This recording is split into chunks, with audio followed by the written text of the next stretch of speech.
मनाचे श्लोक 12वा. मना मानसी दुःख आणू नको रे. दुःख, सर्वात जास्त दुःख मनाला होत असते. समोरच्या व्यक्तीने कडक आवाजात बोलले तर मन दुखवले जाते. अंतःकरणात दोन मन आहे. एक मन खूप दुःख करत असते, भूतकाळात घडलेला प्रसंग आठवून आठवून रडत असते.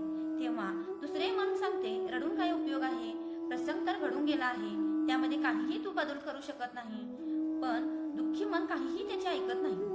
काही वेळेला वर्तमान काळात अचानक घडलेल्या प्रसंगातून दुःख होते, तर भविष्य काळात घटना घडलीच नाही, फक्त कल्पनेने दुःख होत असते. तर यातून बाहेर कसे पडायचे? गीतेमध्ये श्रीकृष्णाने सांगितले आहे, जे होत आहे ते चांगल्यासाठीच होते, जे होणार आहे ते चांगलेच होणार आहे. प्रत्येक दुःख होण्याला काही ना काही कारणे असतात, पण त्या दुःखाच्या प्रसंगात खूप वाईट वाटत असते. पण थोडा काळ गेल्यानंतर बरे झाले, तो प्रसंग घडला म्हणून चांगले झाले. मग दुःख कशासाठी करायचे? मना सर्वथा शोक चिंता नको रे. मनामध्ये दुःखाचा प्रसंग आणून शोक करत बसल्याने परिस्थिती बदलता येत नाही. मग त्याचा विचार कशासाठी करायचा? जेवढा वेळ दुःख आठवले जाते तेवढा वेळ दुःख होते आणि दुःख चिंतेचे कारण बनते. चिंता आणि चिता यात अनुस्वाराचाच फरक आहे. चिंता ही अंतःकरण जाळत असते आणि चिता ही बाहेर देह जातो. शोक आणि चिंता केल्याने मनाची शक्ती विनाकारण वाया घालवली जाते. आसक्त झालेले मन आनंद घेऊ शकत नाही. म्हणून समर्थ म्हणतात, व्यर्थ चिंता आणि शोक करू नको रे. विवेके देहे बुद्धी सोडून द्यावी. मी देहच आहे अशी भावना असते.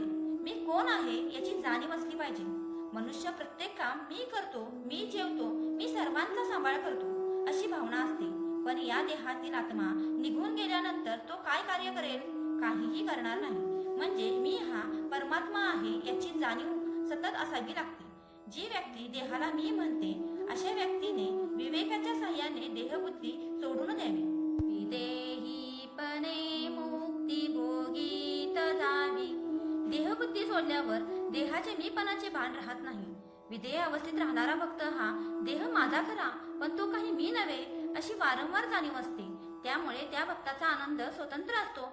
भक्तीच्या अभ्यासामध्ये भक्त आपला देह भगवंताच्या ताब्यात देतो. भगवंताच्या इच्छेने येणारी सुख आणि दुःख त्याचा देह भोगतो, परंतु त्यापासून त्यास शोक आणि चिंतेचा त्रास करून घेत नाही आणि विधेयपणे मुक्ती भोगीत जातो. जय सद्गुरू.